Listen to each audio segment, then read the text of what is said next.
اگر آپ لوگوں کو لگتا ہے کہ میرے انجینئر صاحب سے کوئی اختلافات نہیں ہے تو میں آپ لوگوں کو بتا دوں کہ مجھے بھی انجینئر صاحب سے کچھ چیزوں میں بہت اختلاف ہے. ویل ڈن علی کی آواز. I really appreciate you. Even I salute you. Engineer Muhammad Ali Mirza کوئی پیغمبر ہے جس سے کوئی اختلاف نہیں کیا جا سکتا. نبی صلی اللہ علیہ وسلم کے بعد کوئی بھی ایسی شخصیت نہیں ہے جس کی کسی بھی بات سے اختلاف نہ کیا جا سکتا ہو. دیکھو اختلاف نمبر 1 یہ ہے کہ مجھے انجینئر صاحب سے یہ اختلاف ہے کہ انجینئر محمد علی مرزا صاحب جو سخت زبان استعمال کرتے ہیں بابوں کے متعلق یا بابوں کے ماننے والوں کے متعلق، ہمیں ہمیشہ سے اس پہ اختلاف رہا ہے. ہم نے کبھی بھی اس کو ڈیفینڈ نہیں کیا. اسی حق بات کو کسی ماڈرن طریقے سے کر کے بتائیں، چینج لا کے بتائیں، خالی کر کے نہیں. آپ اپنی گال میں ادھر رکھیں شہد، ادھر رکھیں گڑ، اور داتا دربار پہ کھڑے ہو کے اونچی آواز میں کہیں کہ مسلمان بھائیوں اکٹھے ہو جاؤ.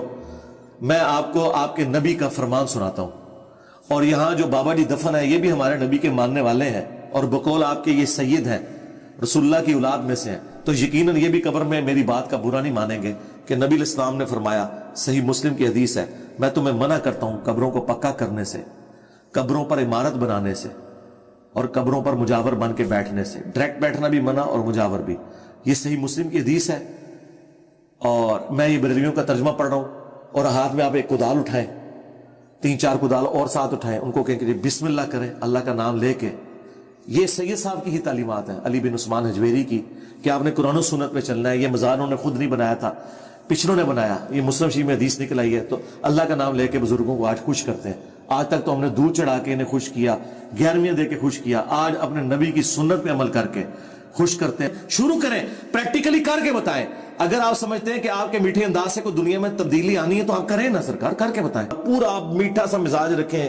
میٹھے میٹھے اسلامی بھائیوں، آئیں ہم آپ کو نبی علیہ السلام کی حدیث سناتے ہیں. دیکھیں یہ مسلم شریف میں حدیث نکل آئی ہے، ماشاء اللہ تعالیٰ، ساتھ مسکراہٹ بھی دیں. تو یہاں آپ کا غائبانہ نماز جنازہ میں پڑھ دوں گا. تو پتہ چلا کہ کسی کو کسی کے لہجے سے کوئی فرق نہیں پڑتا.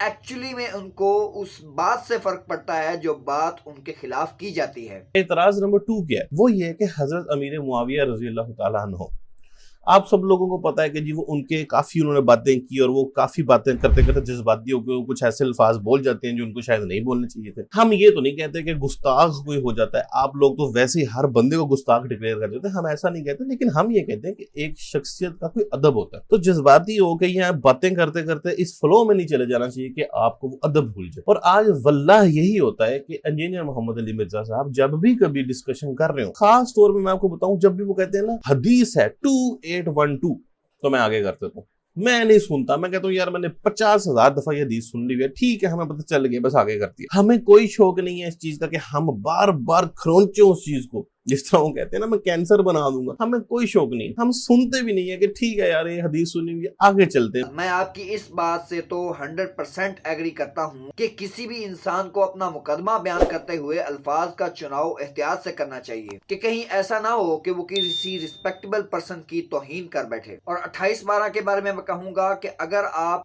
28/12 کے بارے میں، واقعہ کربلا کے پس منظر کے بارے میں، یا حضرت معاویہ رضی اللہ تعالیٰ عنہ کے حوالے سے علی بھائی کے جو بیانات ہیں وہ آپ نہیں سننا چاہتے تو ان کو ویل لیفٹ کریں، اور علی بھائی کی اور سینکڑوں ویڈیوز ہیں وہ سنیں. لیکن اگر آپ کہتے ہیں کہ 28/12 بیان نہیں ہونی چاہیے بار بار جیسا کہ آپ کہتے ہیں، تو میں آپ کو بتا دینا چاہتا ہوں کہ 28/12 کیوں بیان ہوتی ہے بار بار. میرے بھائی، جب تک یزید کو رضی اللہ تعالیٰ عنہ اور رحمت اللہ علیہ کہنے والے سامنے آتے رہیں گے، تب تک یہ بتایا جاتا رہے گا کہ یزید آسمان سے نہیں گرا تھا.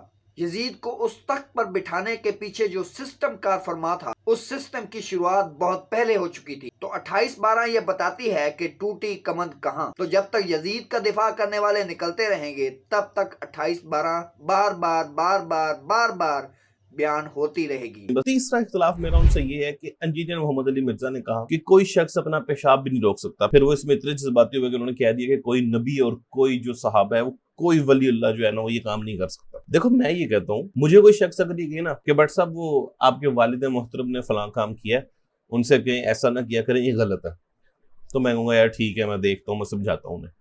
مجھے کوئی شخص کہے نا بٹ تیرے پیو نے یہ کام کیا، اس کو منع کر، میں کہوں گا وہ بھائی ہیلو، انہیں تو جو کیتا سو کیتا، پہلے تو ادھر آئے نا ذرا.